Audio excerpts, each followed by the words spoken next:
Secretary M V Govindan മാധ്യമങ്ങളെ കാണുകയാണ്. ഇപ്പോൾ നമ്മൾ കണ്ടില്ലേ, ഓരോരാൾക്കെതിരായിട്ടും വന്നുകൊണ്ടിരിക്കുകയാണ്.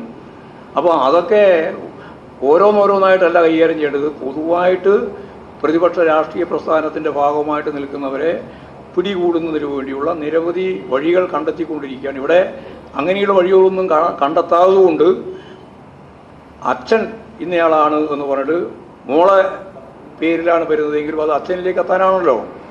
അത് കൃത്യമായ രാഷ്ട്രീയ കാഴ്ചപ്പാടാണ്.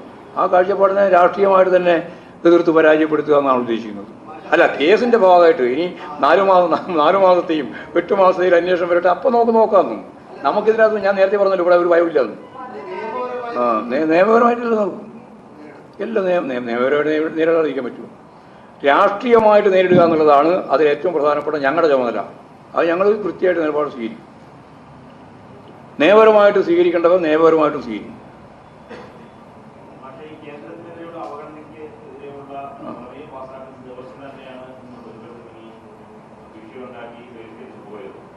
അല്ല, അവർക്ക് കേരളത്തോട് കാണിക്കുന്ന അവഗണനയല്ല പ്രശ്നം.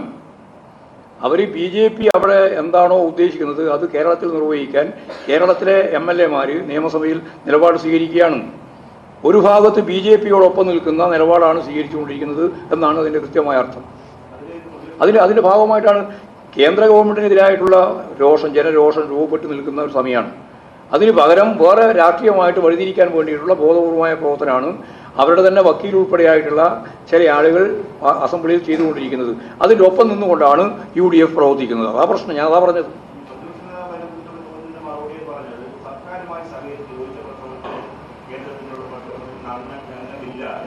ഇല്ല, അദ്ദേഹം ഒരു വികസന പ്രവർത്തനത്തിനും അനുകൂലമായ നിലപാട് സ്വീകരിക്കില്ല. കേരളം ഒരു ഇഞ്ചിനി മുമ്പോട്ടേക്ക് പോകാൻ പാടില്ല.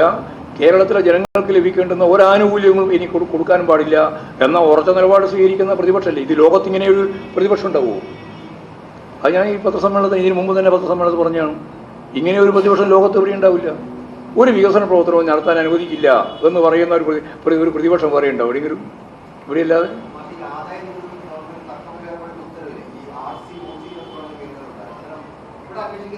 അന്വേഷിക്കട്ടെ. നമ്മളല്ലല്ലോ അന്വേഷിക്കുന്നത്, അവരല്ലേ. അന്വേഷിച്ചോട്ടെ എന്ന്. ഞങ്ങൾ എന്തിനു അന്വേഷിക്കേണ്ട കാര്യം? ഞങ്ങൾ ഈ അന്വേഷണത്തിന് എൻ്റെ ഭാഗമല്ലല്ലോ പറയുന്നത്. ഞങ്ങൾ പറയുന്നത് ഇതിൻ്റെ പിന്നിൽ രാഷ്ട്രീയമാണ്. പിണറായി വിജയനെ എങ്ങനെ കൊടുക്കാം എന്നതാണ് ആലോചിച്ചുകൊണ്ടിരിക്കുന്നത്. അല്ലാണ്ട് വേറെ കേസൊന്നുമല്ല. ഇതിനെക്കാട് എത്ര വലിയ കേസുണ്ട് വേറെ? ഇവിടെ കേസല്ല പ്രശ്നം. ഇവിടെ പിണറായി വിജയനെ എങ്ങനെ പ്രതിയാക്കാം എന്നുള്ളതാണ് നിങ്ങൾ ആലോചിച്ചുകൊണ്ടിരിക്കുന്നത്. അതാ കാര്യം. ആ രാഷ്ട്രീയം ശരിയായ രീതിയിൽ ജനങ്ങളുടെ മുമ്പിൽ തുറന്നു കാണിക്കുക എന്നുള്ളത് തന്നെയാണ് പാർട്ടി ഉദ്ദേശിക്കുന്നത്.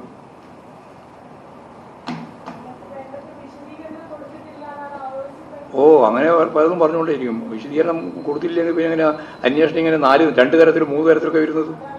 വരട്ടെ, അന്വേഷണം വരട്ടെ, അന്നേരം പറയല്ലോ. അന്വേഷണം കൊടുത്തിട്ടുണ്ടോ, വിശദീകരണം കൊടുത്തിട്ടുണ്ടോ ഇല്ലോ എന്നുള്ളതെല്ലാം അന്വേഷിക്കാൻ ഉൾപ്പെടെയല്ലേ തീരുമാനിച്ചത്. 2 ടീമിനെ ഇപ്പോൾ തന്നെ തീരുമാനിച്ചിട്ടുണ്ട്. ഹൈക്കോടതിയെയും മറികടന്നുകൊണ്ടാണ് ഈ കാര്യങ്ങളെല്ലാം വന്നിട്ടുള്ളത്. ഹൈക്കോടതിയിൽ കേസ് നടന്നുകൊണ്ടിരിക്കുന്ന അല്ലെങ്കിൽ അതിൻ്റെ ഭാഗമായിട്ട് പരിഗണന കിട്ടിക്കൊണ്ടിരിക്കുന്ന സന്ദർഭത്തിലാണ് അതിൽ നിന്ന് വ്യത്യസ്തമായിട്ട് 2 അന്വേഷണ വിഭാഗവും രൂപപ്പെട്ട് വന്നിട്ടുള്ളത്.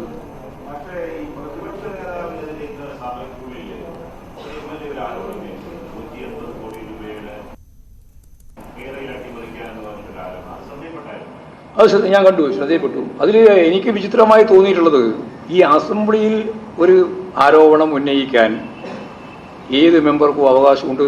അതിന് പൂർണ്ണമായ രീതിയിലുള്ള സംരക്ഷണമുണ്ട്. സാധാരണ ഇങ്ങനെയുള്ള ആരോപണങ്ങൾ വന്നാൽ എല്ലാവരും എടുത്തുകൊണ്ടിരിക്കുന്ന ഒരു വെല്ലുവിളിയുണ്ട്. ആ വെല്ലുവിളി എന്താ? പുറത്തു പറ, അപ്പോൾ പറയാമെന്ന. എന്തേ പറയാത്തത്? എന്തേ വഴുതി മാറുന്നത്?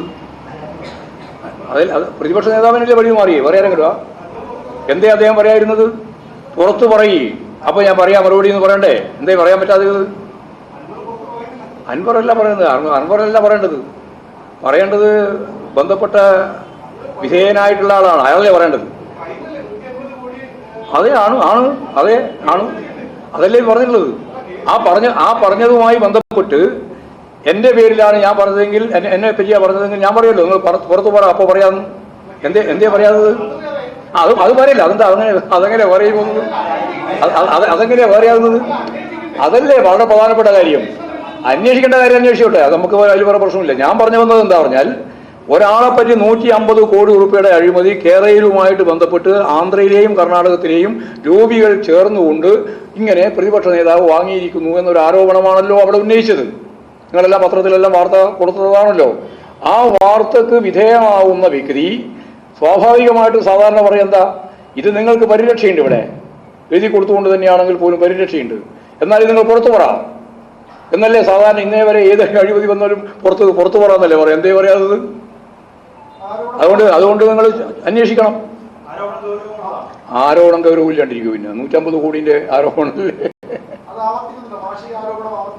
ഞാൻ എന്തിനാണ് ആവർത്തിക്കുന്നത്? ഇവിടെ വന്ന കാര്യം, നിങ്ങൾ പത്രത്തിൽ വാർത്ത കൊടുത്ത കാര്യം ഞാൻ പറഞ്ഞെന്ന് മാത്രമേ ഉള്ളൂ.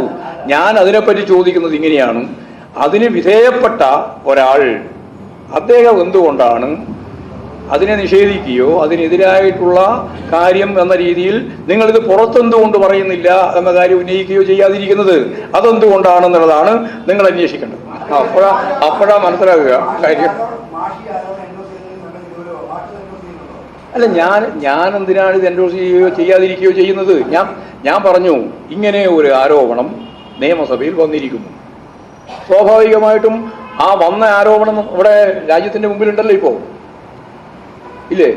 ആ രാജ്യത്തിന്റെ മുമ്പിലുള്ള ആരോപണം കൃത്യമായ രീതിയിൽ ആവശ്യമായ നിലപാട് സ്വീകരിക്കട്ടെ എന്ന് വെക്കേണ്ട കാര്യമുള്ളൂ. നമ്മളിപ്പോ എം വി ഗോവിന്ദൻ മാധ്യമങ്ങളെ കാണുകയായിരുന്നു. എക്സാലോജിക്ക് പിണറായി മുഖ്യമന്ത്രിയുടെ മകൾക്കെതിരായ ആരോപണം അത് രാഷ്ട്രീയമാണ്, അതുകൊണ്ട് തന്നെ രാഷ്ട്രീയമായി തന്നെ, നിയമപരമായും രാഷ്ട്രീയമായും തന്നെ നേരിടുമെന്ന് പറഞ്ഞു. ഒപ്പം കേന്ദ്ര ബജറ്റ് നിരാശാജനകമെന്നും രാമക്ഷേത്ര ഉദ്ഘാടന ശേഷം BJP അധികാരത്തിൽ വന്നു എന്ന ഭാവമാണ് അവർക്കെന്നും എം വി ഗോവിന്ദൻ വിമർശിച്ചു. ഇടവേള.